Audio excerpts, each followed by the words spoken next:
the one way to escape, well, destiny is just to ascend from it. Heck, I'm calling a lot of pretty much stuff from pop culture, but Right, heck, your thing. as Loki has said, there's only, granted, if this is kind of bleak, but even then, if destiny exists, there's only one person in charge. There's only one person in charge. So the purpose is to ascend and possibly to replace that one person in charge. I see what you're saying. Or to merge with that one person in charge. Or to collaborate with that one person in charge.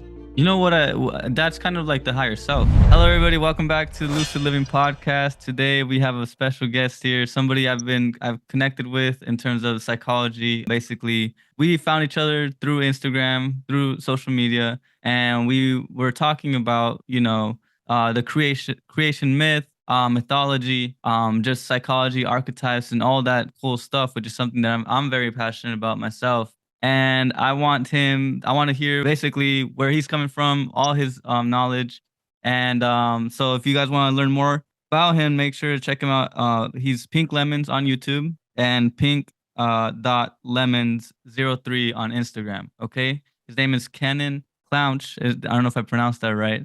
You did. Yeah. Okay, good. So Kannen, let me know. I want to figure out how did this all start? Because I know that people are not really very knowledgeable about these things. It's very hard to find somebody that I can conversate with about basically the hero myth and the archetypes of a story. How did it all begin? Okay, it's weird because this all started around 2020 or so. One thing I've realized is that a lot of people were finding this out during 2020. Okay. And I was pretty much creating my own story. Okay. And fantasy. Okay. I was trying to create my own system of gods and my own system of world building. And it led me to different mythologies, different science in the world, different spiritualities, and just a multitude of knowledge. And for me, knowledge is like super, super addicting. So I'm still currently trying to find a lot more stuff into it, but I have learned a lot of things. Okay. So that's so you said you trying to create your own story. What do you mean by that? Were you trying to write a book, comic book, or how was that? Actually, it started on my Instagram profile. I was following this weirdly Lego dude who was making his own story on Instagram. And so I met him and some other people who wanted to do the same thing and kind of started my passion there. Okay. And I did see a few pictures. You use like Legos and you tell the stories through the description. I thought that was so I never imagined myself, seeing something like that. I was reading it, I was like, this is dope, like this is like a comic book kind of thing. So how has that been? Is that just like a passion of yours? Do you know other people in the same niche? How's that been? Yeah, I've known pretty much people in the same niche, but I haven't found anyone that's been able to connect with all this knowledge I found. Okay. Which is one of the sad things about knowledge. Yeah, it's a lonely place. You're kind of the only person who knows. Right, it's a lonely place. And what have you discovered? What's something? Because I know what you're talking about, and we can connect on this. So let's dive into the knowledge. What have been one of the greatest epiphanies that you've had during your journey? During this journey. Okay, so one of the hardest epiphanies that I found and was trying to connect with is, to be honest, is my relationship with God. Okay. It's had some falling outs a bit. I went down Gnosticism thinking that God was evil until I realized like one little thing in the Bible that this world is good. Right. Which I agree with, because one of my favorite passions, or two favorite things in this world, is the moon and forests. It just speak to me on like a spiritual level. Yeah. But after that, I've pretty much that's how I started my actual story. Once I started looking to the Bible, there's some, I guess, quote unquote, missing parts of it that I would believe. Yeah. And those missing parts coming from other mythologies. Missing parts in the Bible, or are you talking about your story? Sorry. Kind of my story. Okay. The missing parts of like the creation myth. And you said that you went out and looked for those parts. You had to go out and kind of retrieve those missing pieces to your story. That would be correct. Okay. And so you said, so you're saying that this whole question of God was kind of the general struggle, which led you to go through this whole, I guess, like rabbit hole of information, which, you know, you got what you were looking for, sort of. Is that correct? That is correct. Yeah. And from there, you went out and you wanted to create your own story. So why did you want to create your own story? Where'd that come from? That one is kind of a hard question. Yeah. But the main reason is I just want people to know all this stuff, because that's kind of one thing I've realized about all of this, what it combines into and what it's trying to tell us in a way. Okay, what is it trying to tell us? It's pretty much what do you tell other people? That there's like a hidden energy within all of us that if we just realize it, we can just become whatever we please. As long as it's not interfering with anybody's free will, we can be whoever we want. Something you were telling me, yeah, like I want to go into this because, you know, how has that played out for you? Like that perspective. I think it's played very well. Granted, I'm trying to help my friends realize that as well. I've gone through a lot of pitfalls, but I mean, that's life. Yeah, that is life. You experiment, things don't go as well, and then you experiment even further and it becomes better. And in my journey, when I was looking for the answers also, there was a wealth of information from people. I was going to ask you, you know, that inspired me to really get into it. For example, Nikola Tesla. And so that was one of the things for me, because when we hear about Nikola Tesla, we hear a lot about the imagination and the inventions that he created. But first off, I mean, he's not even in the textbooks. People don't talk about him. But the reason that I bring him up is because a lot of the things that we use nowadays were actually created by him. So the power of his mind was insane. He had a vivid imagination, to the point where he didn't know whether like reality was reality, because whether his eyes were open or his eyes were closed, he could imagine things very vividly. And so, you know, when I hear a story like that, it makes me question reality, because we have to question reality. It makes me question, is it possible that whatever I think is, you know, physically experienced, you know, or in the sense that if I imagine myself being somewhere, am I actually there? And these questions, you know, threw me out of the loop of the current system that we have right now. And it's the kind of system that that you're trying to take people away from, or at least open their eyes. So what were there any specific figures in your own journey which made you, you know, it kind of plays into what you're talking about, and it is actually Christopher Tolkien. You know, he created Lord of the Rings. Yeah. Okay. And I remember watching his conversation on YouTube between him and C.S. Lewis about the one true myth. And that it's kind of insane that people think that, as you said, our current system where we think only one thing is real, only this is physical, and only that is fake. And right. I can't not believe that, because it goes with my one actual belief that everything is real. Okay. Just not in the way you think it. Everything is real, but also nothing is real. I've learned some philosophical debates saying that, going to what you're saying, that reality is nothing. Or, as I guess some Hindus would believe, reality is an illusion. Correct. Okay. But our purpose is to like get out of that illusion to, I guess, be one with it in a way. I would say, you know, the way I like to see it is you want to play with the illusion, you know, like you want to step out so that you can create another one, right? Exactly. Like you write your own story. You're not the character anymore. You write your own story. So you said something about, while we were conversating about the metaphorical analogy, or the metaphorical connection between the usual story that of evolution, that we came from the ocean, and then you compared that to the myth of, you know, of creation, that we came from like the womb, or of, you know, the womb from water. So Can you elaborate on that? Can you explain it? Yeah. Because I know you were excited about it, so I was really excited about it when I told you online. But from what I know, when I looked at that last creation myth, I had another epiphany that it sounds a lot like the scientific way of study.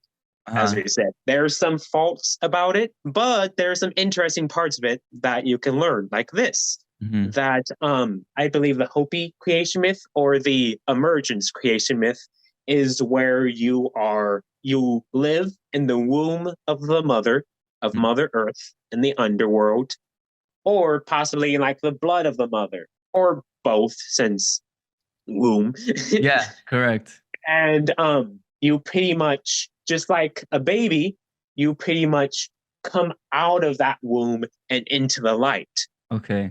For evolution, that would pretty much be what scientists believe is actual evolution, where fish journeyed out of the water but haven't yet journeyed out of the light, where they're gaining more and more knowledge. Right. And eventually becoming us humans. Granted, scientists are still, debating as to whether us humans came from apes or not. Yeah. But that's a whole other question. Yeah, right. But it's an interesting analogy, right? An interesting parallel that you can see in the myth myth and culture. And I think something that I do want to elaborate on is the metaphor, the ability to think metaphorically, right? So I can tell that you have that ability yourself, where you can think in images and you can think in metaphor, and then you can connect the metaphor to the physical, to, for example, the scientific theory of evolution, and then drawing from that parallel, you make a very meaningful connection. And that's what really is super important, the meaningful connection of, okay, so there is a connection between what mythology and mythology is kind of imagination, correct? That would be correct. Yeah, so there's a direct link between imagination and the physical reality, right? So, for example, I guess the most basic example is, we always imagine things and then we bring them into life. Like, if we want to create a chair, we imagine it first and then we build it. But then I think the bigger thing here is that there are some lines, there are some stories that there's a through line that exists throughout all of our lives. And that through line is very much involved with the structure of a story. So we live our lives in stories, right? There's always there's a struggle, there's the conflict, there's the drop, and then there's the conclusion, and then we have another one, and like it just continues on and on and on. And so we usually, we speak of our lives kind of like in chapters, right? Like, oh, that chapter of my life is done. Now I'm into this one, and and we subconsciously understand it. But we don't really see the meaning that is underlying all of that, right? So, for you, is there anything that like what do you find meaningful about that for yourself? Like, being able to see the metaphors and then the storylines and making those connections in your life. How has that impacted your life? How do I find that meaningful? Well, it's kind of made me realize that this journey, this huge journey, as we would call it, or monomyth, had to happen at like possibly even the beginning of existence, in a way, since everything is a story. Right. But it's pretty much made me realize, again, the lesson of that story of journeying from our little portion of gray in the world, journeying into what some would agree is darkness, the subconscious, or hell, and then journeying back into the light, only to go back into the gray and start it all over again. Can you explain why somebody would want to go into the darkness? Like, why? What is the meaning? What is the reason for the character to dive deep?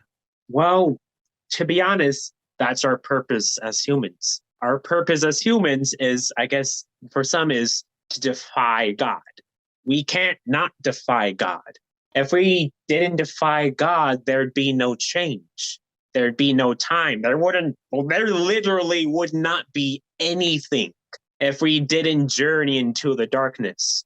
That right there is like the connection between Adam and Eve, right? Like the Mm-hmm. taking the bite off the apple, forbidden tree, defying God, and we are their children, correct? Correct.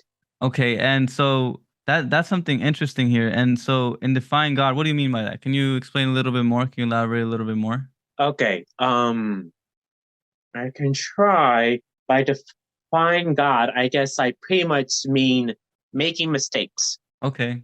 Just making mistakes. Doing a little bit, not too much. Not obviously not too much, or else bad stuff would happen. But doing a little bit of sin.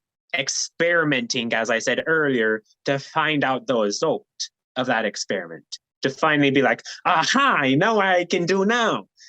So it's like an awakening to oneself, right? Right.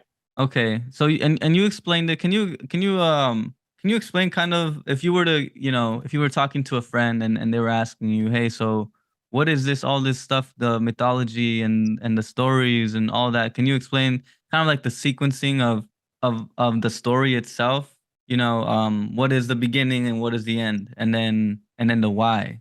Wait, so you're pretty much asking me what would be the entire sequence that I found? Yeah. So what would be the sequence? What is the story?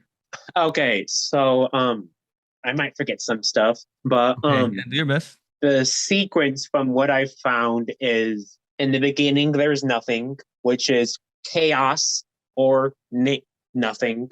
Then after that comes one of these two things. From this nothing comes God, and he speaks the word, or from nothing comes something, and then the world parents. Then comes the word, which is creation ex nihilo combined with the world parents myth. From the world would come possibly an egg. This egg would, I guess by scientists, represent the quantum world that vibrated and created the universe. Okay. What I personally believe is from this egg came gods. These gods would eventually battle each other, having a chaos kampf, and eventually one of these gods would pretty much be destroyed and be dismembered, only to then pretty much be scooped up from the water of chaos and be formed to create the land. Right. Eventually, some of these shatters would be us humans. Okay. Where we're created from the divine sparks of the God, but also from the flawed matter of the God. And it's our pretty much purpose to ascend, not ascend out of the body, but with the body to redeem him. Okay. Can you explain that process? Do you know the process of, how am I as a human being being both, fleshly, but also spiritual? How am I able to ascend with the physical and the spiritual? That's hard for me to explain because I haven't found it yet. Yeah. But pretty much one major thing is balance. Okay. Something we I don't like have that right now. We obviously don't have that right now because you can see what the world is like. But right. One thing is just balance. What balance between what? Balance What are the between two? your subconscious. Okay. Balance between kind of like your subconscious and your conscious. Okay. Between your thought and your body. I like that. I've kind of learned that I'm on a journey of this as well. My mind is like super chaotic all the time. Right. Partially thanks to me trying to tell myself to just be quiet. But that's not the way. Right. As Carl Jung or Joseph Campbell would say, it's integration. Integration is balance. Right. Once you can integrate with yourself, you can, become yourself. Right. Okay. So becoming yourself, and by becoming yourself, you're saying that is equal to ascension, correct? Yes. Okay. Yes. So all of these terms for anybody who, kind of struggles, they're hearing all these words, ascending, higher vibration, shadow work, integration, all that stuff, all these things, really we all come down to this meaningful thing where we're really all this talk is really so that people can understand that what you are right now is not fixed, and that the resources we have right now were given to us from spiritual forces and also physical forces, and our job as human beings, being at the fourth kingdom, if talking from like a spiritual evolution standpoint, we're supposed to balance between both the lower and the higher, and Mhm. the work is a lifelong journey, correct? Correct. Yeah. Heck, it can probably be even longer since, well, everything exists and nothing really dies. So you're Right. probably going to be doing this for eternity. Right, right. And once that's done, then who knows what's up with that, right? It's Right. just a whole nother myth, a whole nother thing. And I do want to break this down a little bit into the practicality, because I myself have dove deep into how do I actually ascend as a human being, which sins and also is not perfect, right? But wants to be perfect and wants to get to that ideal. So, you know, one of the things that I really like to break it down to is that people keep the I guess the balance is between chaos and order, but then also the balance is also between animal and spiritual. So the animal represents the physical, and then the spiritual is the spirit, right? Right. So for example, some very common animal traits are would be like lust, for example, or it would be hunger, or be gluttony. All the seven great sins, if you were to really pay attention to them, those are kind of like the animal instinct, but they are kind of on the very negative end of the spectrum. While there are also virtuous aspects of the animal that we can use for ourselves. For example, instinct can be very useful in a place when we have to really move very quickly, or ambition when it is fueled by a healthy intent can be very powerful also. So have you found any other traits yourself of the animal, or the darker side of the personality that you've found to be quite useful in your journey? No, I actually have not that I know of. Does that give you an I idea guess, though? actually, I guess, again, I guess one would probably be the main thing that helped me with this is just a obsession or a lust for knowledge. Okay, great. And then I Lust. think, yeah, and so what is the I guess, what do you think is people's greatest struggle right now when it comes to the balancing? Luckily, I know this for a fact because heck, I'm trying to help my girlfriend realize all this, but confusion. Yeah, confusion. Confusion. Okay. So many. One thing I've realized a lot is just there's two opposing battles, and neither of them are good. Right. There's the battle that loves God but does bad in His name, and there's the other one that obviously hates God because those people are using God against them. I see what you're saying. There's the one that believes God is evil because they've been exposed to people who think God is good by Right. using evil. Yeah. So And they that's are. created a, I guess if you believe in the Matrix, that's created a mass farm of confusion Yeah. for entities to feed on. I can understand that. And the confusion, and I'm thinking of ignorance also. The I think the big problem right now is that there's a lot of spiritual concepts that exist but are not clearly understood. And something here that people really need to do the work on is to question themselves rather than the outside. Because you listening to even like this podcast, or to anybody outside of this, you're not going to get anything meaningful unless you actually apply it to yourself. So one of the big things for me it was essential to sit down and really sit with the feeling of whatever it was that I was thinking. Because if I don't allow myself to observe, then and I just take everything as it is, the noise or whatever definition people give me, then I am living I'm living for somebody else, basically, you know? And that's, that's where you are led towards, you're kind of open and you're vulnerable to other people's beliefs and even outside entities. So the real important thing is for people to question themselves, question what resonates with them, and really get deeper into it at the why. More specifically, why does it resonate with me? Like, why am I here? Why do I care? Like, all these things, the why gets you closer into introspection and gets you closer into the darkness, which leads into the light. So what, so for you, what is this something that you would tell people? I don't know, what's the most confusing aspect about things that you found? What do you think it is? The most confusing thing that I found is how people confuse loving yourself for pride.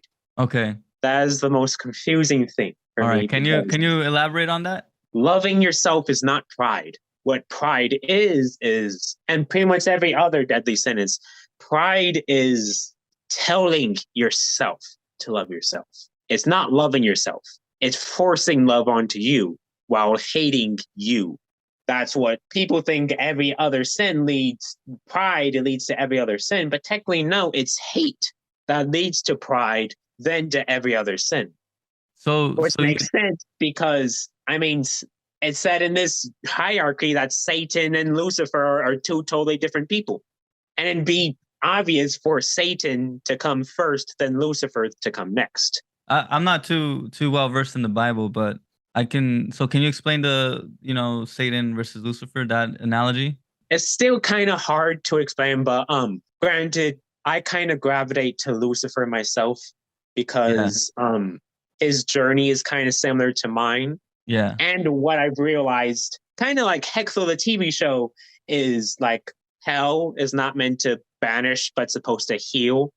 But the difference between Satan and Lucifer is that, as I said earlier, one, Satan hates.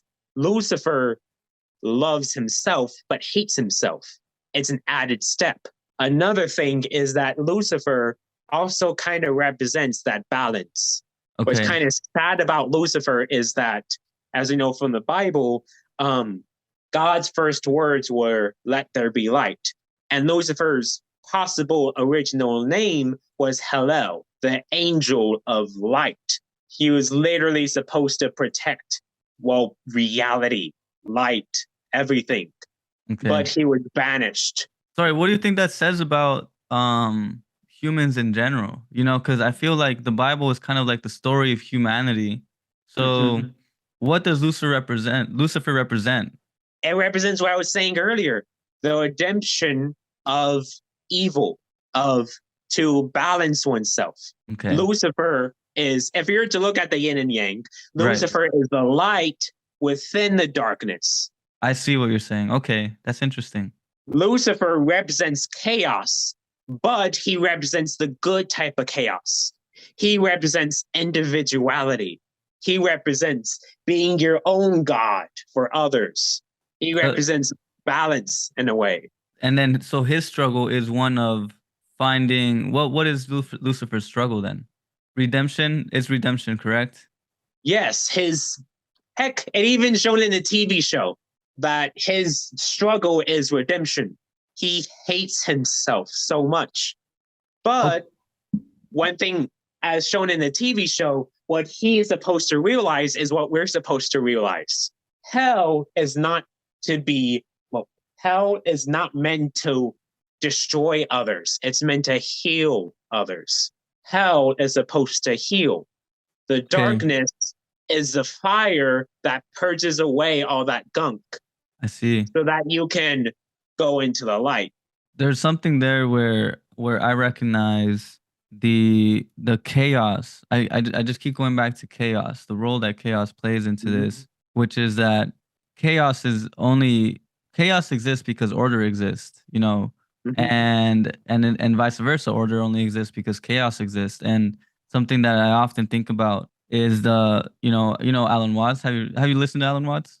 The name sounds familiar, but I can't remember. Well, one of the things that really for me opened my mind was the idea that space, the reason that physical things exist is because space exists. Because, if there were no space, there would be no object because there's nothing to contrast it.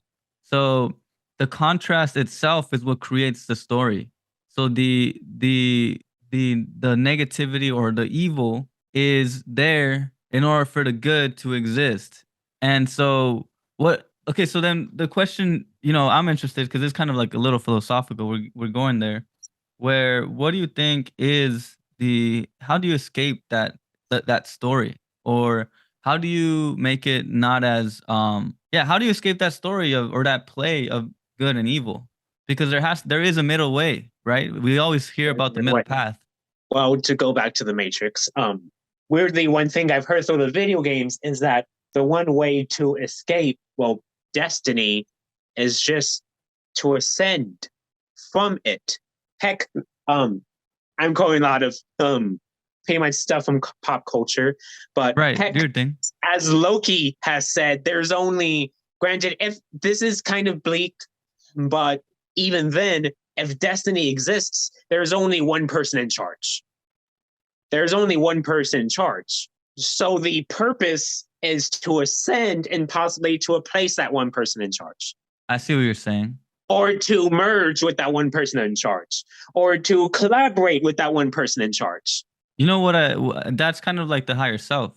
It's kind of it's what everybody talks about. Heck, it's pretty much, people think the fourth wall is only in media, but no, heck, it's also everywhere. In real life.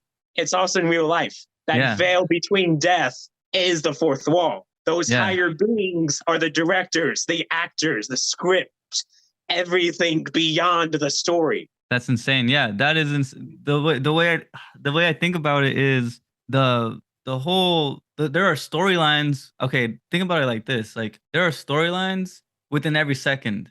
There's a story within every decision that you make. And the reason people keep coming back and back into the same problem is because they never escaped the story. Then they never ascended. They never broke that wall because they never entered or dug deeper into the matter. So I think it's just insane how I guess my life has played out because I go back and I reflect and I think about all the little storylines that I was in, that I was trapped in, and now it's kind of like I've entered this new storyline, but I feel like it's a lot bigger. So I don't know. What do you think about that? Well, I like to think of it on a positive note. Heck, there's some higher beings that some of us have been trapped within the storyline, but what's great is that this storyline isn't a bad one because even the directors are putting themselves into the storyline. Yeah. Some of us are trapped in the storyline, but there are others that are coming into it to help us realize the storyline. And so what do you mean by others? Are the others just people like your friends, your family, strangers, or what is that? I'm specifically talking about like the higher people. Okay, I see. Where some of them love the story so much that they go back into it. And that's kind of like what in spirituality, what people talk about when, you kind of chose this life, or you kind of decided where you wanted to enter and what kind of specific storyline you wanted to enter into. You know what I mean? Yeah. So one thing I'm wondering about is what is it that as creators, is there a specific, do we create our own destiny? To be honest, I believe in contradictions, so yes and no. It's that balance where we do create our own destiny or we don't create our own destiny. But the thing is, we do create our own destiny by, our higher selves creating our destiny. But us, the physical, can't create our own destiny because we created our own destiny. Okay, so it's like me, like existing at a physical level cannot escape the physical. So do you think that, so then the physical is destiny? Like the world that we're living in right now is our destiny. And the only way to escape it is to exit the world for a second and then approach it from a different perspective. And then we create a new world. Is that kind of what you're saying? Yes, that is pretty much what I'm saying. Okay. Although granted, there's I believe two forms of destiny. There's the ones we create ourselves, and then the one God creates for our higher selves, for our physical selves. Because essentially, one thing I realize is that there's no such thing as sin because everything exists. You cannot escape everything. It's impossible to escape everything. Okay, can you? So our purpose is to literally, well, go on the hero's journey. Okay. But since we can't escape, since we can't escape everything, then technically that itself is destiny. That itself is God's plan, is predestination. Because destiny isn't really pre-planning or whatever they call it. Destiny isn't really creating your own script. What destiny is inevitability. And what is more inevitable than existence? Right. Okay. I like that. Yeah, it's that's awesome. I'm thinking about, I'm thinking, I'm like, the images that are coming into my head are like you're talking about the hero story. And first off, can you explain what the hero story is and kind of how, like, a quick summary of what the kind of steps are, what the sequences are? Pretty much there's three main parts of this hero story. As I said, it's pretty much there's the top half and the second half. The top half represents, the ordinary world, and the bottom half represents the special world. This can represent, in existence, it can represent the light and the darkness, but it pretty much goes through anything because we're always going to another place because, time exists. We're always stepping into the unknown. But this goes in three parts. Heck, granted, it can go in four, but there's pretty much three acts in this. There is pretty much the gray part. We are currently living in the gray, the confusion, the darkness combined with the light. Our journey is to journey into the dark, into the unknown, and then to teach the unknown to others so that they too can journey out from the gray, learn the dark, and then go into the light. I like that. And something that I want to elaborate with that is that the idea of journeying into the dark is you have to go in there because you wouldn't know what it is unless you did, right? So you have to get lost in order to get found. And that's something that we gotta really dive into because we don't know what is within us. We don't know what we carry. We don't know to what extent, humanity's evil, just how big that is or how vast that is. And we also don't know how vast the goodness is also. So, one of the things, the idea of healing, of purification, of ascension, because these are all the same thing. When you journey into the darkness, you are doing the deep work, the inner work, really understanding who you are at that deeper level.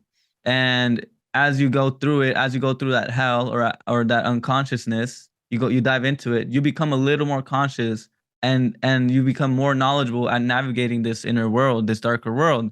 And as you do that, you kind of start picking and choosing what is worthy and what is not, because you wouldn't be able to unless you actually went in there. So the journey down is a journey for, discovery. It's a journey of understanding. It's a journey of purification where we're trying to really get to know ourselves, like what is, getting to know the shadow. And once we do that, we kind of decide, okay, I know this exists and I know I am a part of it. So let me see how I can build from it. And then now when we start talking about building, now we're moving towards the light, because now we're transforming everything as we go. And that's the process of, I think anybody who finds himself in a stuck place, I think for them to think about the hero story as the outline of, the unconscious, and then we go into the light, the higher self. You're at the spot of in between,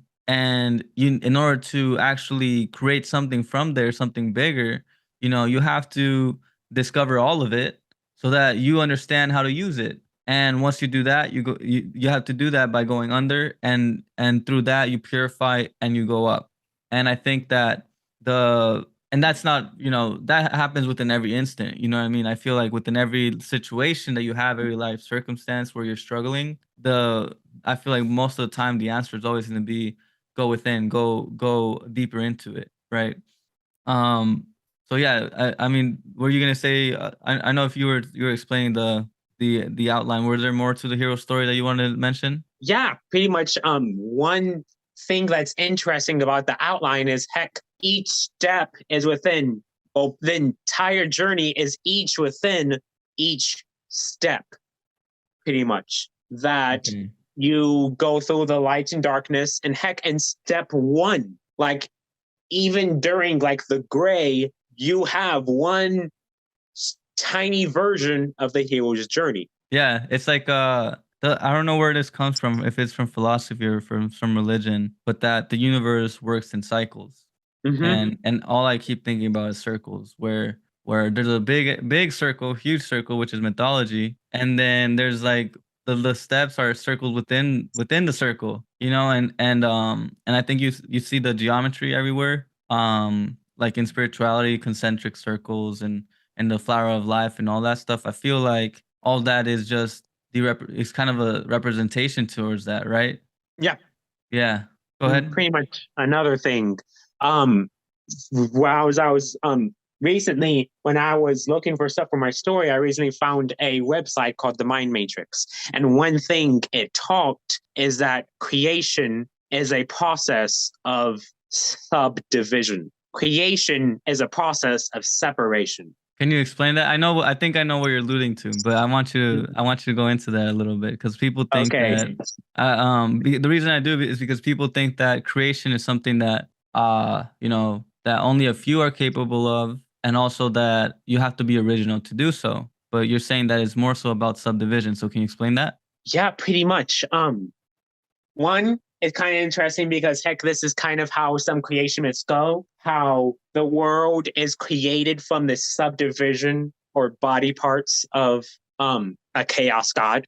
Oh, order comes from chaos. But superficially, that the one thing that actually matters to us is how we create. The only way we can create is from it coming from us. We can't create something from someone else. We Right. can't. You will always be the one person that's going to know and be with you for your entire existence. Right. And because of that, the only way you can create other people, like from God, the only way you can create other people or other things is it coming from the image of you, is Okay. from separating yourself from yourself to show people yourself.